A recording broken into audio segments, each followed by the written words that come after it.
Muito bem, queridos. Eu queria, então, voltar a falar acerca do período dos Macabeus.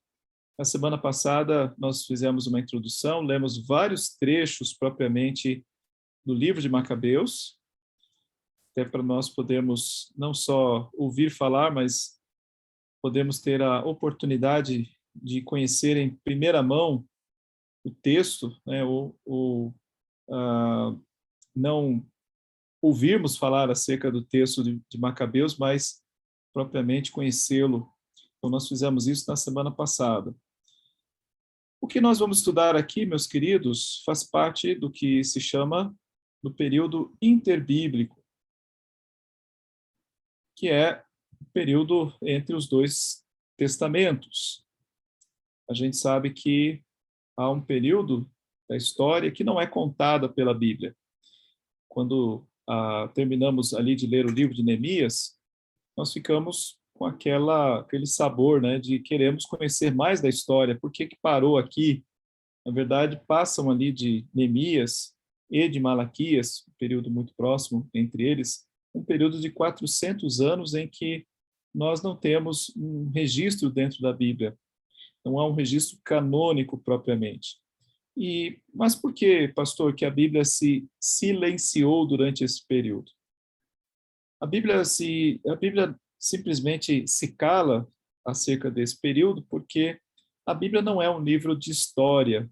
A Bíblia é um livro da revelação de Deus. A Bíblia é um livro que fala acerca daquilo que Deus revela ao homem diretamente. É a história do povo de Deus naquilo que Deus quis que fosse registrado para nosso alimento, para a nossa correção, para que nós pudéssemos ser, o homem, né, de Deus pudesse ser perfeito e perfeitamente habilitado para toda boa obra. Então, existe um propósito em tudo aquilo que foi registrado por Deus através, principalmente dos profetas, no que diz respeito ao Antigo Testamento, do Novo, os apóstolos, e outros livros de pessoas que não são profetas e nem apóstolos, mas que foram reconhecidos também como canônicos. Então, desse período dos 400 anos, muita coisa foi escrita, mas nada foi considerado canônico. Alguns livros são aceitos pela Igreja Católica. Isso também tem uma razão de ser. Eu não vou entrar aqui em detalhes, senão a gente acaba se perdendo um pouco. Mas eles não eram inicialmente considerados livros canônicos, mas foram acrescentados depois com o tempo, numa determinada versão da tradução da Bíblia, e depois ela acabou sendo considerada também parte da Bíblia pelos católicos. Mas por nós, os evangélicos, ela não é considerada Bíblia, né, o livro de Macabeus propriamente. Mas qual a importância do período dos Macabeus para o estudo do Novo Testamento? Esse período, ele nos ajuda a compreender o forte nacionalismo judeu e a esperança messiânica. Quando você vai perceber esse período, você vai entender que havia, de fato, este forte nacionalismo judeu, uma esperança de um Messias, mas um Messias que fosse político. A gente vai ver isso durante o estudo.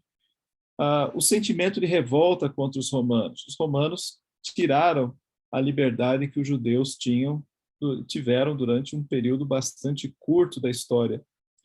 Também a disposição de luta dos judeus. A gente vai ver que os judeus, eles não são um povo tão pacífico assim. Eles lutaram e resistiram durante muito tempo à dominação de outros povos. E vemos aqui também o porquê que havia o chamado partido dos zelotes, que eram aqueles que estavam dispostos a pôr a mão em armas e que esperavam também em Jesus um líder que pudesse, um líder político e um líder militar que pudesse livrá-los das mãos dos romanos.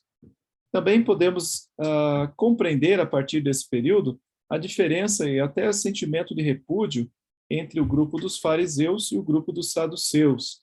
São dois grupos religiosos que tinham o seu poder na época de Jesus, mas eles não se bicavam, isso por causa desse período dos Macabeus. Também isso vai nos ajudar a compreender o respeito que os judeus tinham pelos fariseus e o prestígio dos fariseus nos dias de Cristo.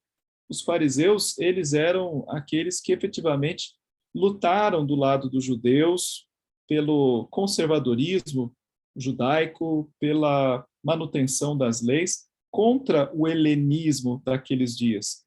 Já os saduceus foram aqueles que estiveram do lado dos gregos, ou não só dos gregos propriamente, mas desta intenção de transformar os judeus num povo totalmente helenizado. Então, as pessoas tinham uma admiração pelos fariseus. Então, imagine Jesus falando contra os fariseus num período em que eles tinham autoridade, admiração e prestígio. Também, desse período, nós vamos entender melhor porque Herodes o Grande demonstrou tanta fúria contra a ideia de um rei que nascesse em Jerusalém.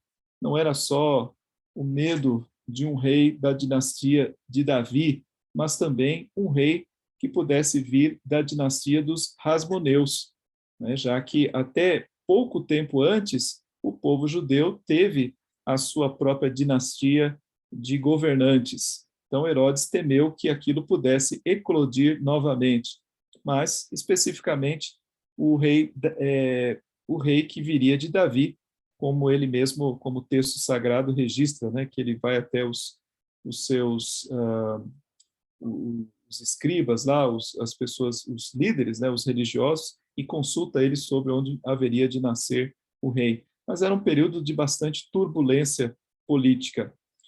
Também o total contraste entre o Messias Salvador do mundo e o Messias político esperado. Havia uma diferença muito grande.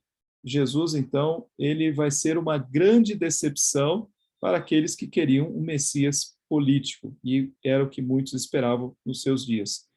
E o quanto, novamente, Israel havia se afastado de Deus, quebrando o sacerdócio e sendo corrompido. Esse período também é um período de grande corrupção. Começa muito bem, mas termina mal. E por isso acaba, de novo, né, sendo subjugado por um outro império, um governo mais poderoso.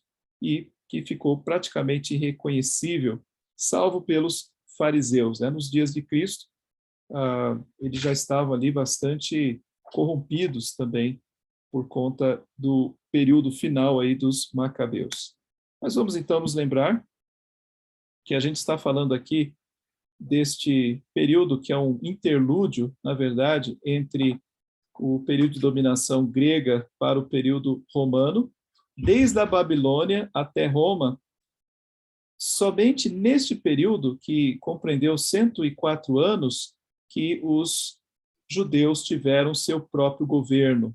Isso depois de luta, depois que eles enfrentaram os chamados Seleucidas. Então, eles enfrentam os Seleucidas e conseguem ter uma independência durante 104 anos. É uma independência em termos, porque, na verdade, eles estiveram debaixo de um governo seleucida que permitiu com que eles governassem. Uma coisa assim, uma combinação. A gente vai ver, a história ela não é linear, né? A história em nenhum momento ela é linear, ela é toda complexa, né? Com altos e baixos, com movimentos que vêm de todas as partes. Então, quando a gente apresenta aqui a história, geralmente de uma forma bastante simplificada, mas ela é, por outro lado, complexa. A gente está mostrando aqui essa figura que mostra as visões de Daniel e que apontavam exatamente para esses 4 grandes civilizações, grandes impérios que viriam para dominar o mundo daquela época. Mas então, o que surpreende é justamente nesse períodozinho aqui, 100 anos, 104 anos, o povo de Israel poder ter tido a sua autonomia até o ano 63 a.C. A história começou, então, com Alexandre o Grande. A gente lembra, né, que depois do domínio medo-persa surge Alexandre o Grande, que vai dominar todo o mundo daquela época, praticamente, né? Ele era um grande conquistador, e Alexandre o Grande, então, vai procurar impor a cultura helênica por onde ele passava. Quando ele morre, ele não deixa um herdeiro, e o seu território é distribuído entre os seus 4 generais, Cassandro, Lisímaco, Ptolomeu e Seleuco. Então, a gente vê aqui, né, o verdinho aqui é o Cassandro, tem aqui o Lisímaco, Ptolomeu, essa parte mais azul aqui, né, só essa parte aqui, tem os mares aqui, mas Ptolomeu ficou com essa parte do Egito. E olha, veja esse pedacinho aqui onde está a Palestina, onde o povo judeu estava. Então, um local aqui onde vai efervescer as coisas. E esse território, então, ele esteve sob domínio de Ptolomeu durante um certo tempo e também depois por Seleuco. Então, os Seleucidas dominaram também esse local. E foi durante esse reinado dos Seleucidas é que as coisas começaram a degringolar. Com Ptolomeu, houve ainda certa paz e possibilidade do povo de Israel manter a sua religiosidade, manter o seu templo, mas o problema começa a acontecer quando o imperador ali dos Seleucidas se levanta para tentar helenizar completamente todas as regiões, inclusive Jerusalém, inclusive o povo judeu. E helenizar significava não só levar a língua grega para os povos, mas também a cultura, os jogos, o modo de se vestir, o modo de comer e também a questão religiosa, a adoração aos deuses gregos e a profanação a tudo aquilo que era religiosidade que não combinasse com a religiosidade grega. E é claro que isso bateu de frente com o povo judeu, mas, naquele período, muitos judeus aceitaram, se deixaram levar, isso corrompeu grande parte do povo judeu, mas, como aconteceu nos dias também do profeta Elias, houve aqueles 7.000 que não se curvaram a Baal. Então, isso aconteceu em vários momentos da história de Israel, e nesse período aí, dos 200 anos antes de Cristo, também houve uma forte pressão para que eles deixassem a sua identidade, abandonassem a sua religião, a sua fé em Deus. Mas houve aqueles que resistiram. E é sobre esses que resistiram que nós queremos falar, que são os macabeus. Eles resistiram com a força das armas. Bom, quem foi então este homem que procurou impor a religião, que impor os costumes? Esse foi o Antíoco Epifânio. E é importante lembrar desse nome, porque ele é visto no Antigo Testamento como sendo o anticristo, né? A figura do anticristo. É o sujeito que declara ser o próprio Deus, ele quer ser adorado, é a pessoa que vai agir com truculência e extrema violência contra os judeus, matando muitas pessoas. Na semana passada, nós lemos alguns trechos que estão no segundo livro de Macabeus e falam da resistência das pessoas, um caso muito interessante, que é uma família de uma mulher, e eu creio que são 5, 6 ou 7 filhos, e cada um dos filhos é morto, um após o outro, sob tortura, e mesmo assim eles mantêm a sua fé, e cada um deles pronuncia a sua fé em Deus, e é morto um atrás do outro. E Antíoco Epifânio, então, ele não só persegue, mata, que está dizendo, né, mais de 80.000 pessoas por não adorarem a ele, mas ele também profana o templo. A coisa mais absurda que poderia acontecer naqueles dias era um sujeito entrar no templo e oferecer um sacrifício de um porco, derramar o sangue de porco e excrementos dentro do templo sagrado. Isso foi para o povo judeu, né, a pior coisa que poderia acontecer. Realmente, a ação que combina completamente com a figura do anticristo, né? Até hoje ele é visto como sendo este anticristo. Mudou o nome do santuário de Jerusalém para o templo de Júpiter, blasfemou contra Deus e o seu povo. Então, iniciou aí uma grande perseguição a partir de Jerusalém. Os sacerdotes, então, se espalham, eles correm para todos os cantos, as cidades circunvizinhas, eles vão tentar se esconder, eles vão tentar salvar a própria vida. Mas o que vai acontecer, então, é que Antíoco Epifânio ele começa essa perseguição aos judeus, aos sacerdotes, às pessoas responsáveis pela religião judaica, e chega até uma cidade chamada Modim, ou Modiim. E nessa cidade é que ele vai encontrar esse sacerdote chamado Matatias. E lá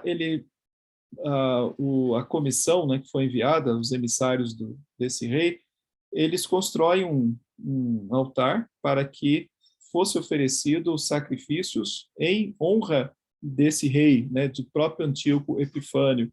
E eles forçam, né, as pessoas a isso, eles estão lá ameaçando as pessoas para que elas façam isso.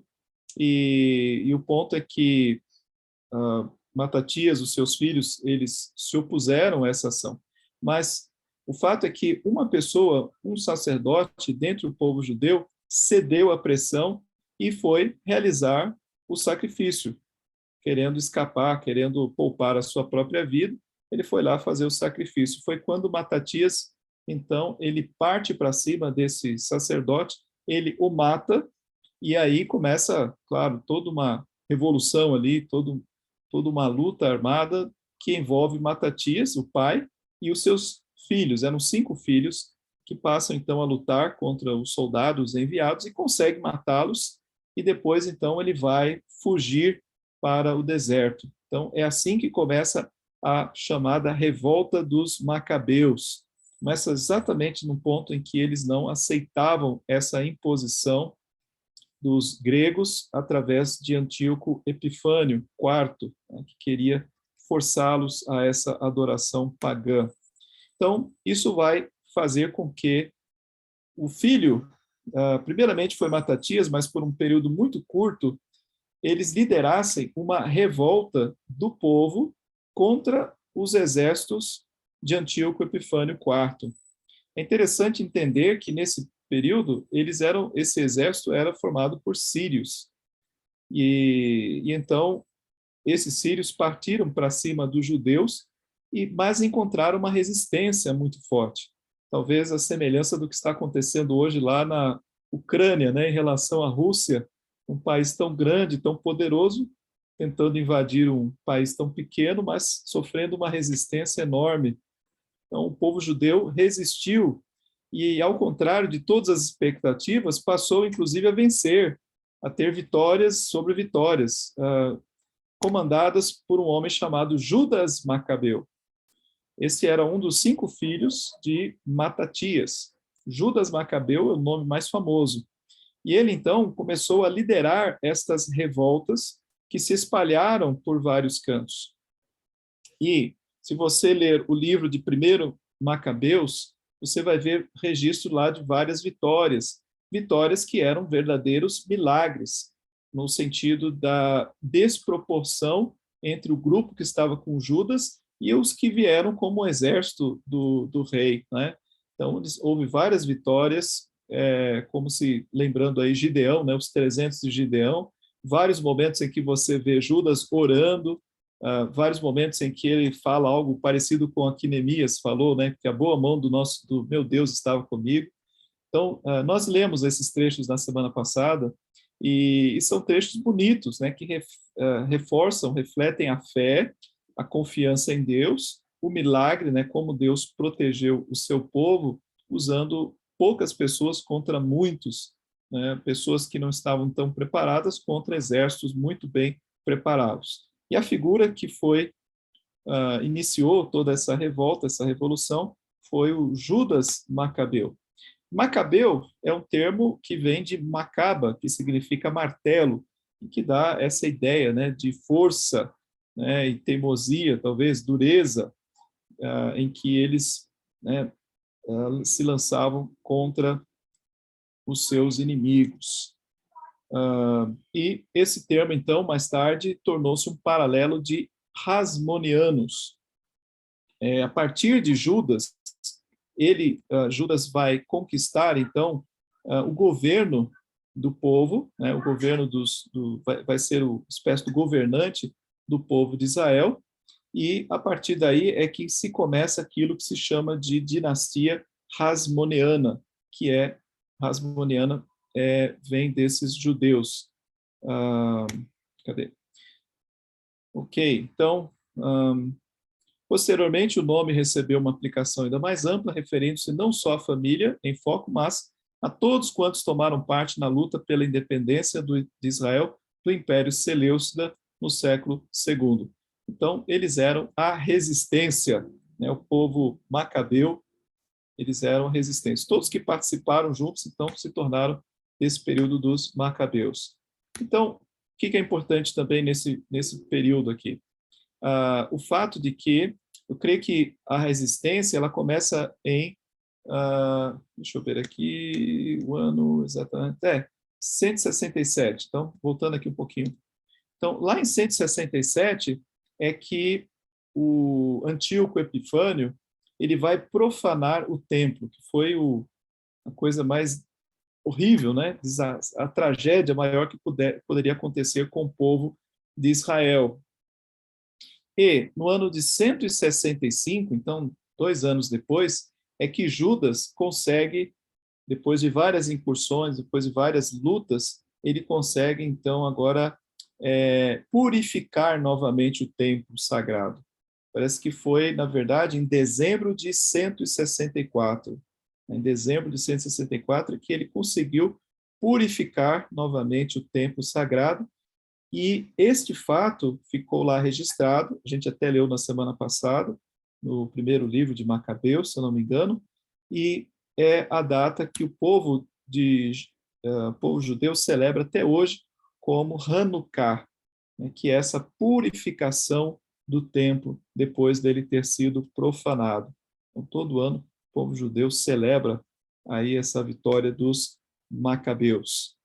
Um detalhe interessante quando a gente lê o livro de Macabeus é perceber que os elefantes foram muito utilizados nas guerras dos sírios lá contra os judeus. A gente vê pessoas exatamente nessa figura montadas em cima de elefantes, como se fosse ali um cesto, né, e os soldados em cima, e um outro que dirigia os elefantes. Tem até relatos sobre gente que mata o elefante, mas o camarada era, né, não foi muito esperto, ele mata o elefante de baixo para cima, ele lança uma seta, uma lança, né, de baixo, e o elefante acaba caindo em cima dele. Aí não adiantou, né, ele acabou morrendo fruto da sua tentativa de matar o elefante. Bom, os Hasmoneanos, ou Hasmoneus, que eram os macabeus, governaram Israel durante esse período de 104 anos. E foi um período conturbado, com muitas idas e vindas, altos e baixos. Então, de novo, não pense numa coisa linear, né? É sempre muito cheia de solavancos. Então, nós falamos aqui sobre Matatias, que foi o primeiro, que era um sacerdote e que havia assumido ali, né, que havia combatido inicialmente, e antes da sua morte, veja que ele ficou muito pouco tempo, 1 ano apenas, ele passa, então, a autoridade para a continuidade dessa luta para Judas. E Judas Macabeus vai ser o nome mais famoso dessa revolta dos macabeus. Ele vai ser o primeiro nome, a pessoa que vai imprimir uma série de vitórias e uma série de ações aí de resistência contra os sírios, contra os seleucidas propriamente. Isso vai ser determinante. Mas houve um momento em que, no ano de 63, Lísias ele derrota o Judas, né? Interessante isso, mas ele acabou derrotado, né, por Lísias, que era um comandante de Antíoco Epifânio. Mas, apesar disso, Lísias ele faz um acordo com Judas, né? Acaba havendo ali um acordo entre eles, um acordo com os judeus. Então, eles permitem com que houvesse uma liberdade para o judeu poder manter ali a sua religião, né, e retira, de fato, esse decreto de que eles deveriam adorar os deuses lá os deuses gregos. Mas veja um fator, né? Ainda assim, né, muitas guerras nesse período. Veja que agora há um acordo, né, com o governo do inimigo para que haja a possibilidade de paz. Ainda assim, Judas, ele está envolvido em guerras e ele acaba morrendo numa dessas guerras. Depois disso, quem vai assumir é o seu irmão chamado Jonatas. E Jonatas também foi o segundo nome mais conhecido dessa rebelião. Veja que ele durou bastante tempo, de 161 até 144, um período bastante longo, e um período em que ele faz um acordo também com os Seleucidas. E os Seleucidas o reconhecem como um sumo sacerdote. Então, ele passa a ser sumo sacerdote e, ao mesmo tempo, governador também daquela área de Jerusalém, né, da Judéia. Ele passa a ser um governador e, ao mesmo tempo, um sacerdote. Mas isso já está tipificando uma espécie de corrupção, né, porque para que ele pudesse ser sacerdote, houve uma aceitação política por parte dos Seleucidas. Então, embora ele fosse também um grande combatente, mas a gente já começa a ter, a partir daí, um certo nível de corrupção entrando no governo e no sacerdócio propriamente do povo judeu. Depois de Jonatas, nós temos Simão. Simão foi o filho de Matatias também, né? Judas, Jonatas e Simão, os três são filhos de Matatias. E Simão era o mais novinho deles. Simão já foi um camarada que tinha também uma condição excepcional como um combatente. Ele conseguiu manter a paz aí durante o seu período de reinado, né, bastante longo também, 144 a 135, e ele né, lutou bastante contra também os sírios. Bom, nesse período, o que a gente tem para ressaltar é justamente o fato dele conseguir manter a paz. Não há muito a se relatar acerca desse período de Simão, a não ser o fato de que ele consegue manter esse período de paz. Mas também há um fato triste, é que o Simão também ele impõe para si mesmo a condição de ser sacerdote. Então, a partir daí a gente vê que esses filhos de Matatias, eles começam a forçar essa condição, aproveitando o fato deles terem poder, então eles querem também assumir o sumo sacerdócio junto com o governo. É interessante isso, porque no período do Novo Testamento nós vamos ver também que o sumo sacerdote é alguém de grande poder, um poder político ali nos dias de Jesus. Né? A gente vai ver nas figuras ali que vão julgar Jesus, o poder que eles têm junto, inclusive, aos romanos. Então, é a partir desse período dos Macabeus é que fica unidas, né, o poder religioso com o poder de governo. Né? A partir desse período é que isso passa a acontecer com naturalidade. Bom, depois de Simão, agora vem o filho de Simão. Até então eram irmãos, Judas, Jonatas e Simão, eles eram irmãos, mas agora nós vamos ter, depois da morte de Simão, o filho dele, João Hircano. E aí é que as coisas vão começar a degringolar de vez. Ele assume o ofício como rei sacerdote, então já fica instituído que todos eles se declaram, se acham reis sacerdotes, a partir da morte do pai, em 135, e ele só consegue manter a autoridade dele agradando os sírios. O que ele fez, na verdade, é através de exercícios de ações contra o seu próprio povo, por exemplo, destruindo fortificações de Jerusalém, realizando pagamento de tributos, forçando o seu próprio povo a pagar impostos aos Seleucidas. Então, veja que agora a postura desses reis governantes é muito mais política do que por aquela força inicial, por aquela fé inicial em que eles lutaram e combateram os inimigos. Agora eles vão tentando fazer ali os seus conchavos, né? Isso já começou muito antes com Jonatas, fazendo também essas alianças aí para poder sobreviver. Mas João Hircano, ele se aproveita quando os sírios, eles declaram guerra lá contra outros povos, então ele se aproveita para fortalecer a sua posição e busca conquistar uma região chamada de Idumeia. E essa região Idumeia, ela vai ser importante para a gente entender depois, por causa da figura de Herodes o Grande, que vai dar a volta por cima, porque Herodes o Grande era um idumeu, né? E, nesse momento, João Hircano, um judeu, está conquistando a Idumeia, usando lá, aproveitando aí uma brecha, né? Porque os sírios estão envolvidos lá na sua guerra, então ele vai, conquista a Idumeia. Ok? E ele firma, inclusive, aliança com os romanos. Nesse momento, ele está ali numa aliança com os romanos. É nesse período que, durante o período aí de Hircano, que os partidos políticos se alinham e os Hassidim se tornam os fariseus.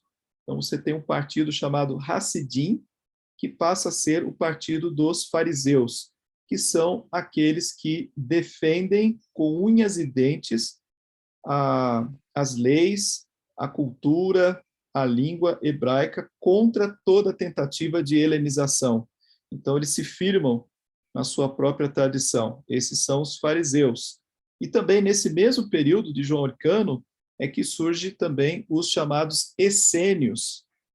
Os essênios eram um grupo de pessoas judeus, mas também muito conservadores, muito parecido com os fariseus, mas muito voltados assim à prática de um certo misticismo, mas uma prática muito mais piedosa do que os próprios fariseus. A gente tem poucas informações dos essênios, mas uma das coisas que nós sabemos deles é que, graças a eles, é que nós temos hoje algumas cópias das mais antigas das Escrituras, que é desse período aí, período anterior aos dias de Cristo, que foram descobertos nas cavernas de Qumran, né? Foram descobertas aí em 1930 e pouco, agora não lembro aí a data, mas foram rolos que foram descobertos e que pertencia a um grupo dessa época, que era um grupo dos essênios. E até hoje, essas são as escrituras, ou cópias mais antigas que nós temos. Também desse período surgem os saduceus que eram aqueles que gostavam da ideia de se internacionalizar, né, de que o judeu devesse falar a língua grega e ter uma cultura grega também, que naquele período se mostrava como algo superior às culturas existentes.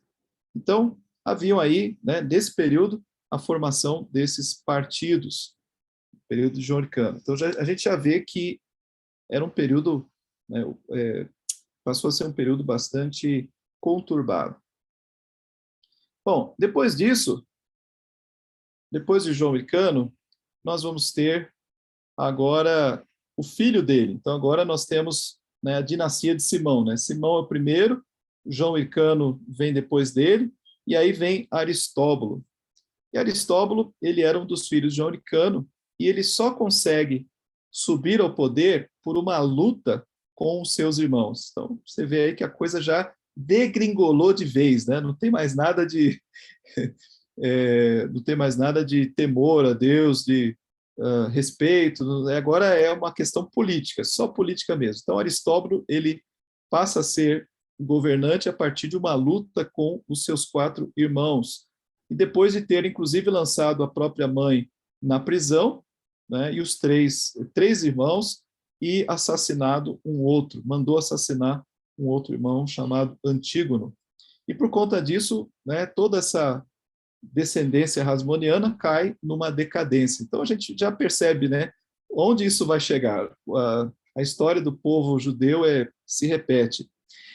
Ele reina apenas um ano e nesse breve período ele conquista a Galileia judaizada e anexa a área perto das montanhas do Líbano.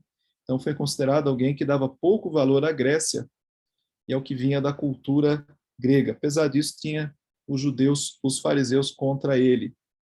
Depois Aristóbulo veio Alexandre Janeu, e Alexandre Janeu, na verdade, eu vou passar aqui a página.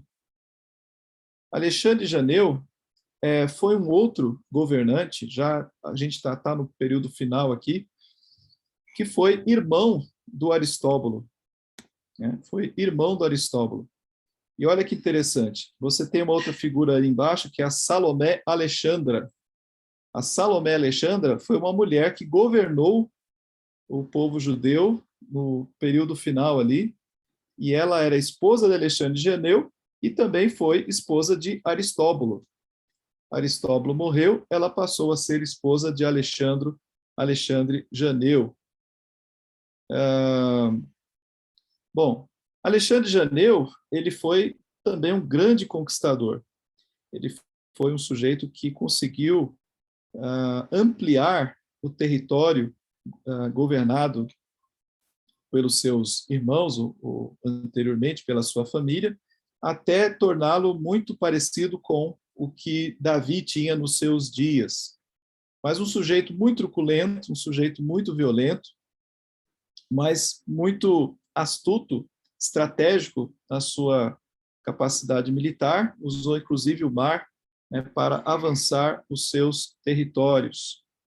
E ele, de forma truculenta, procurou, ao contrário, né, ou melhor, da mesma forma que os gregos, agora ele procurava impor a cultura, a religião judaica sobre os conquistados. Inclusive, ele procurou fazer isso sobre Samaria, até mesmo destruindo o templo dos samaritanos.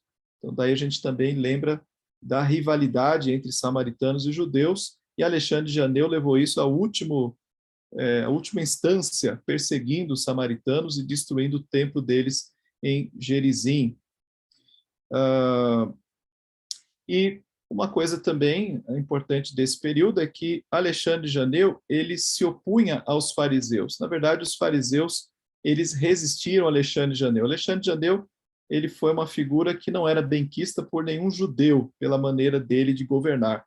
E os fariseus se colocaram contra ele, e ele então passou a usar os saduceus para perseguir os fariseus. E há um fato histórico em que 800 fariseus foram crucificados pelos saduceus, amando aí sob a tutela, né, a força sobre a mão pesada de Alexandre de Janeu. Então daí a gente percebe por que os saduceus, ou os fariseus, melhor, não gostavam dos saduceus. Então havia um fato histórico ali e terrível na história deles. O fato é que no final da vida de Alexandre de Janeu, ele acaba se arrependendo do que ele fez contra os fariseus, ele muda de ideia, assim, mas isso já no seu leito de morte, ele se arrepende de ter feito aquilo que ele fez. Mas, por conta das suas atitudes, ele acaba gerando, no meio do povo judeu, uma guerra civil que vai se prolongar por 6 anos. Depois da sua morte, assume Salomé Alexandra, que é a sua esposa. E, pelo que a história conta, Salomé ela faz um bom governo. Ela já estava perto dos 70 anos e ela reinou durante 7 anos, um período que foi um período de tranquilidade, de paz, né? Olha só. Então, a mulher ali colocou ordem nesse barraco, né? Nessa situação toda, e ela conseguiu, então, governar durante 7 anos. O problema era o que veio depois, quando ela teve os seus filhos, e ela, então, Hircano II, Aristóbulo II, e ela vai nomear cada um deles com funções diferentes. Hircano II ficou com a função do sumo sacerdócio, e Aristóbulo II ficou com a função militar. Então, ela achou por bem dividir as funções entre os dois. Não sabia ela que estaria provocando nisto um fator de desunião e futura guerra entre os dois. Então, Hircano II, ele assume o sumo sacerdócio, mas depois ele, percebendo ali uma lacuna de poder, ele vai se tornar o rei. E com isto, vai despertar a ira de Aristóbulo. Então, Hircano, sacerdote, e agora passa a ser rei, e Aristóbulo II, sendo militar, vai lutar contra esse rei para tentar conquistar, né, o seu lugar. E aí passa a haver uma guerra pelo poder entre os dois, ali na região da Galileia. Os dois, então, eles não se entendem. É aí onde existiu aí uma figura chamada Antípater, que era um idumeu, o pai do Herodes o Grande. E esse Antípater, então, ele vai tirar vantagem desse período de confusão entre os irmãos para conquistar poder político na Judéia, apoio político. E é o que ele vai conseguir. Primeiro, ele conversa com o Hircano e promete que restauraria o seu trono. Mas ataca, né, o Antípater, pai do Herodes o Grande, ele ataca Aristóbulo II, né, o que torna aí, resulta aí numa grande batalha, e depois ele consegue, então, com isso, conquistar aquela região, e conseguiu, da parte, posteriormente, dos romanos, que os romanos concordassem que o seu filho Herodes o Grande se tornasse justamente o responsável, né, em governar aquela mesma região. Então, por isso que a gente fala que os idumeus deram a volta por cima em relação aos judeus. Bom, o que acontece então é que naquele período os romanos, eles tinham a sua política de pax romana, eles não queriam ver guerras entre povos, nações e nem tumultos dentro das suas cidades, enfim, eles olhavam isso com muita cautela, né? A gente lembra os perrengues que Pilatos passou nos seus dias, porque ele estava ali entre a cruz e o punhal, ele nem queria desagradar romanos e nem queria desagradar judeus, embora ele tenha feito isso várias vezes durante a sua vida, feito lá umas lambanças, né? E acabou tirado do governo ali da Galileia justamente pelas lambanças que ele fez, porque os romanos eles queriam que as regiões ocupadas elas ficassem em paz. Para isso usavam o seu exército e a sua política. Herodes o Grande procurou manter a paz dos judeus, concedendo certos benefícios, reconstruindo lá o templo e fazendo uma série de coisas que, inclusive, dizem que Herodes o Grande foi um gestor e tanto, apesar de, né, de não ser uma boa pessoa, um sujeito extremamente violento, assassinou pessoas da família, etc., mas foi um grande gestor, porque a intenção dele era agradar os judeus para que não houvesse revoltas e assim ele pudesse ser mantido no poder. Então, quando, nesse período aí, o próprio povo judeu brigava entre si, Hircano e Aristóbulo, por qualquer razão que fosse, isso incitou os romanos a uma intervenção. E essa intervenção ela acabou acontecendo através de Pompeu o Grande. Pompeu o Grande marcha contra Jerusalém em 63 a.C., cercando e capturando, e esse foi o começo da sujeição da Palestina aos romanos. A Judéia, então, ela se torna sujeita à província romana da Síria. Aristóbulo II, com seus 2 filhos, são levados cativos para Roma. Então, Roma chegou e falou assim, olha, acabou a brincadeira, né? chega de disputa, você vai para Roma e você fica aqui. No caso, Hircano II, ele voltou a sentar-se no trono, embora como um monarca delegado e controlado pelos romanos. Então, um verdadeiro poste, né, dos romanos. Ali você fica aqui enquanto a gente achar legal. Depois ele foi substituído por Herodes o Grande. Então, foi essa invasão romana que pôs fim à dinastia dos Hasmoneanos, né? Os romanos vieram para pôr, como diz a história, água no chope, né? Acabou com a história de governo dos Hasmoneanos. Ok? Então, que lições que nós podemos aprender desse período, que é um período bastante conturbado da história? Eu queria eu queria voltar, né, a considerar alguns casos aqui, depois eu vou abrir ainda um pouquinho do livro dos Macabeus para a gente conhecer um pouco. Mas aquilo que foi colocado no início, né, a gente percebe, primeiro, um fato importante é lembrarmos de que Deus poupou o seu povo. E, novamente, Deus poupa esse povo de ser destruído e levanta pessoas que são fiéis a ele.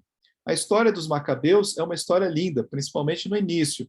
Depois você percebe que ela vai se corrompendo e vai ficando feia, não vai ficando uma história como outra qualquer, de qualquer povo pagão. Mas ela inicia de uma forma bonita. Há uma coisa que a gente pode dizer que serve como aplicação, que é no meio da perseguição, que, né, no meio do fogo, que o metal é purificado. Então, o fogo da perseguição seleucida fez com que, primeiro, se revelassem aqueles judeus que, na verdade, não eram judeus de sangue, mas traidores da pátria, traidores da fé, traidores da sua cultura, religião, né, e traidores contra Deus, e que cederam à pressão e passaram a assumir, né, se conformar à visão helenista. Mas isso também serviu para demonstrar os verdadeiros judeus, aqueles que eram, de fato, descendência de Abraão, aqueles que tinham fé e aqueles que lutaram e perderam a sua vida para manter a fidelidade a Deus e ao seu povo. Então, isso é muito bonito de nós percebermos essa realidade. E vemos que é nessas dificuldades em que isso acontece, né? Os verdadeiros vão se levantar. Há um outro fator importante que serve como lição aqui, é a figura de Antíoco, né, Epifânio, que vai ser também a figura do anticristo. E essa figura do anticristo, ela também deve retornar nos dias de hoje. Nós esperamos que venha o anticristo. Quando a gente lê segundo aos Tessalonicenses, especialmente, também tem uma passagem que Jesus faz essa menção a esse sujeito lá de Daniel, ele lembra, né, a profecia de Daniel. Então, existe uma expectativa de que o homem da iniquidade, ele ressurja, ele venha, o anticristo, que vai ser um sujeito que vai se opor à igreja e vai tentar esmagá-la na força da violência e que vai procurar também ser adorado. Então, todas essas características vistas em Antíoco Epifânio deverão ocorrer novamente através de uma figura humana que será o anticristo. A outra coisa é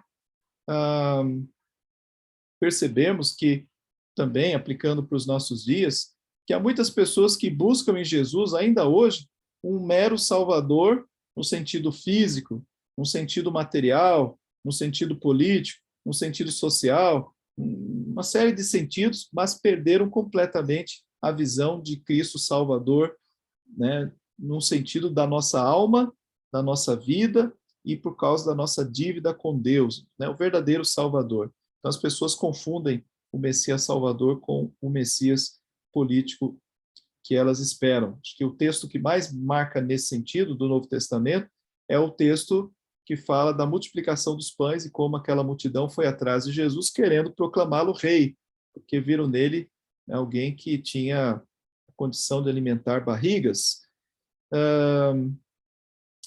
Vimos também nessa história o quão fácil é a corrupção, né? No momento em que há uma luta, então existe ali uma propensão à fidelidade, porque você está lutando contra o inimigo. Quando essa luta arrefece, quando há um certo conforto, então vem a corrupção. Especialmente quando se une a religião propriamente com a política, com o governo, né? A tendência humana é a corrupção. E o que acontece aqui é que o povo de Israel se torna completamente irreconhecível naqueles dias. Deixa eu ver se era isso. É isso aí. Ok. Bom, desse período, nós temos alguns escritos que são os livros de Macabeus. Ao que tudo indica, existem 4 livros de Macabeus, sendo que os principais são os primeiros 3 livros. Dos 3, que são registros históricos, 2 deles estão na Bíblia católica e que são dignos do nosso interesse de leitura, de conhecimento. Acho que é válido, são livros que, de fato, contam a história dos Macabeus.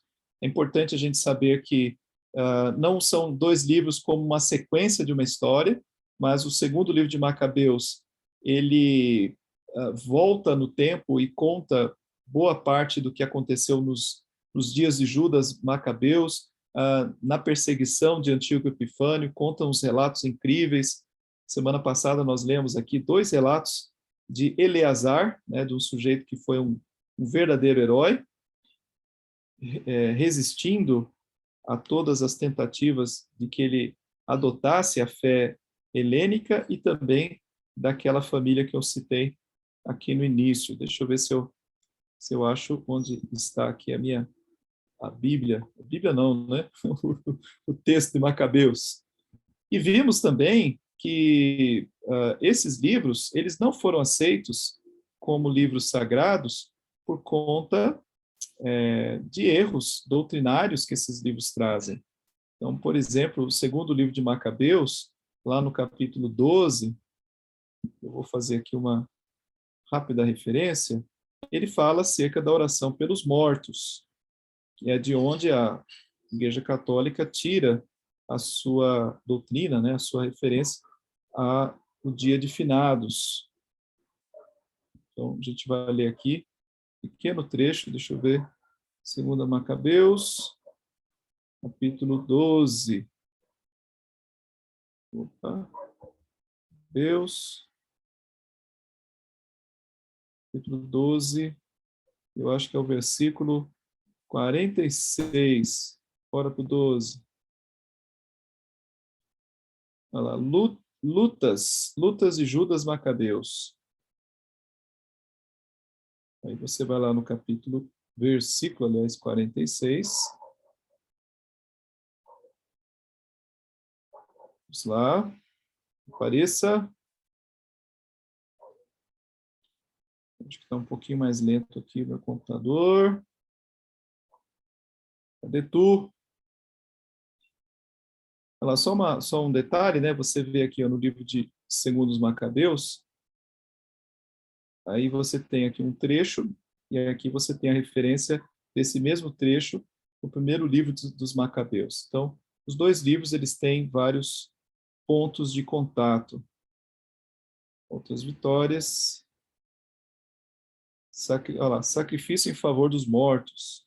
Ele fala que após reunir o exército e tal, no dia seguinte foram recolher os corpos, e aí eles descobriram que debaixo da túnica de cada um dos mortos daquela batalha encontraram objetos dedicados aos ídolos do templo de Jâmnia. Então, eram ídolos pagãos que estavam na roupa dos mortos. Então, eles entenderam que aqueles que haviam tombado, morrido, tombaram porque foram infiéis a Deus.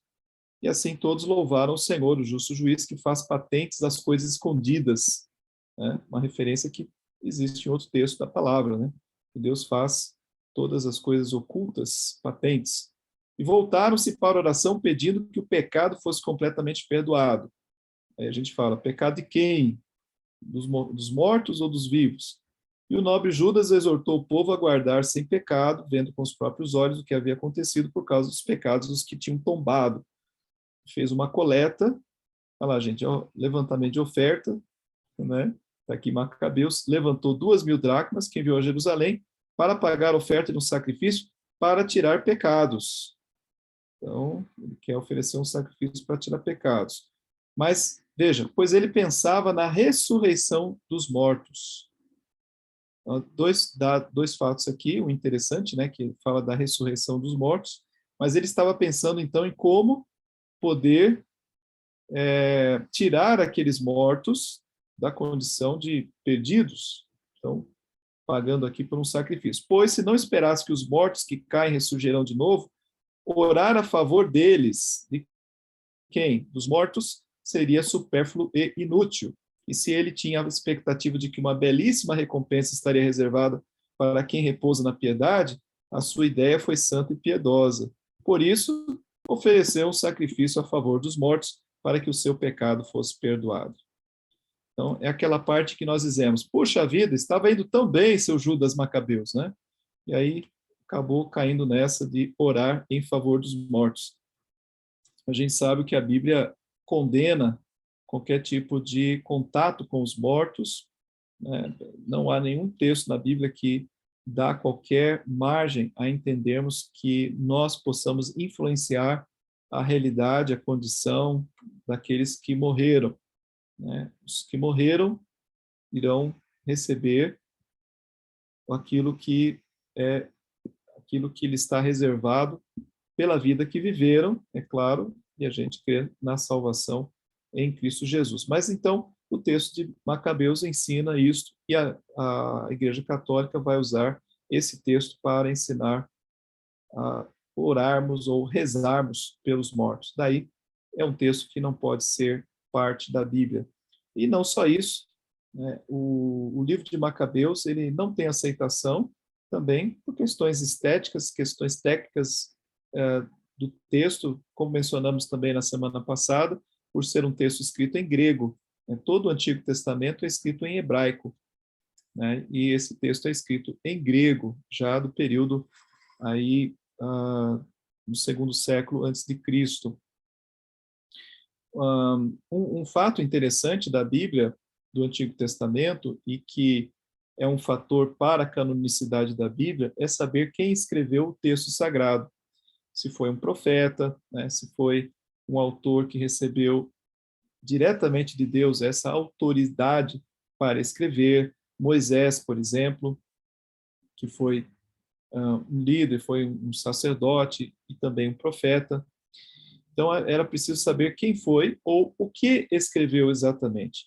Nós temos, por exemplo, o livro de Esther, que é um livro muito interessante, porque a semelhança do livro do livro de Macabeus, por exemplo, ele não, o livro de Esther não traz nenhuma fala de Deus diretamente ao povo, né? Aliás, nem fala em Deus propriamente, mas é um livro que conta a história do livramento do povo de Deus através da vida de Esther.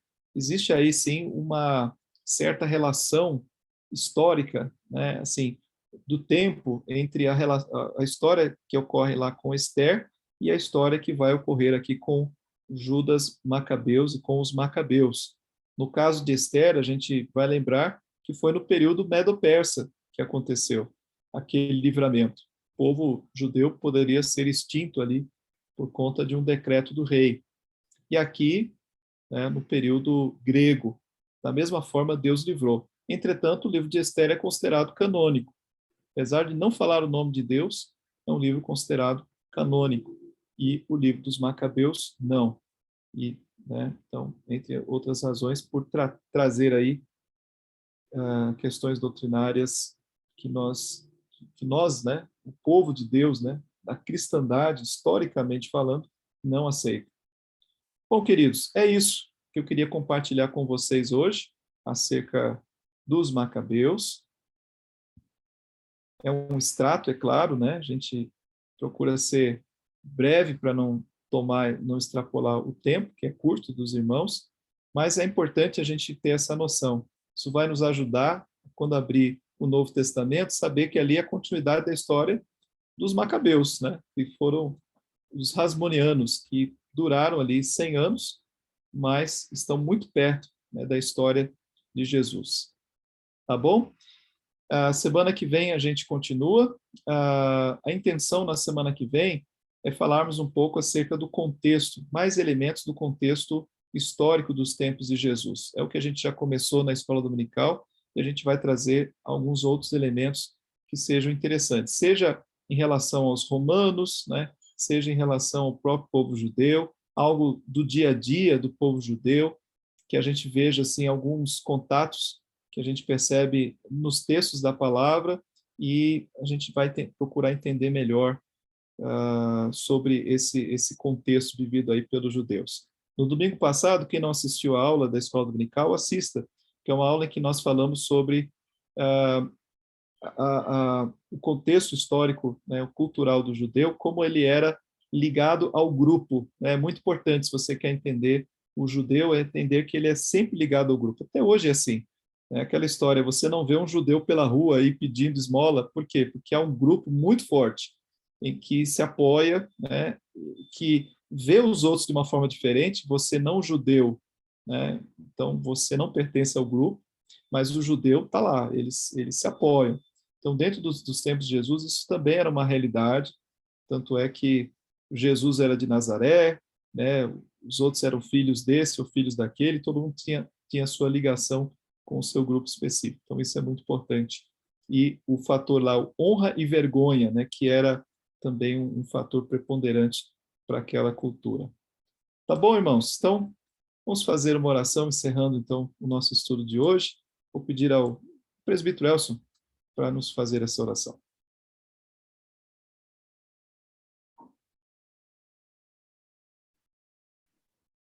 Oremos. Senhor Deus, Pai amado, obrigado, Senhor, por mais esses momentos que pudemos passar, aprendendo um pouco mais da história do seu povo. Te agradecemos por esses relatos, te agradecemos pela vida do pastor, que tem se dedicado no preparo dessas aulas.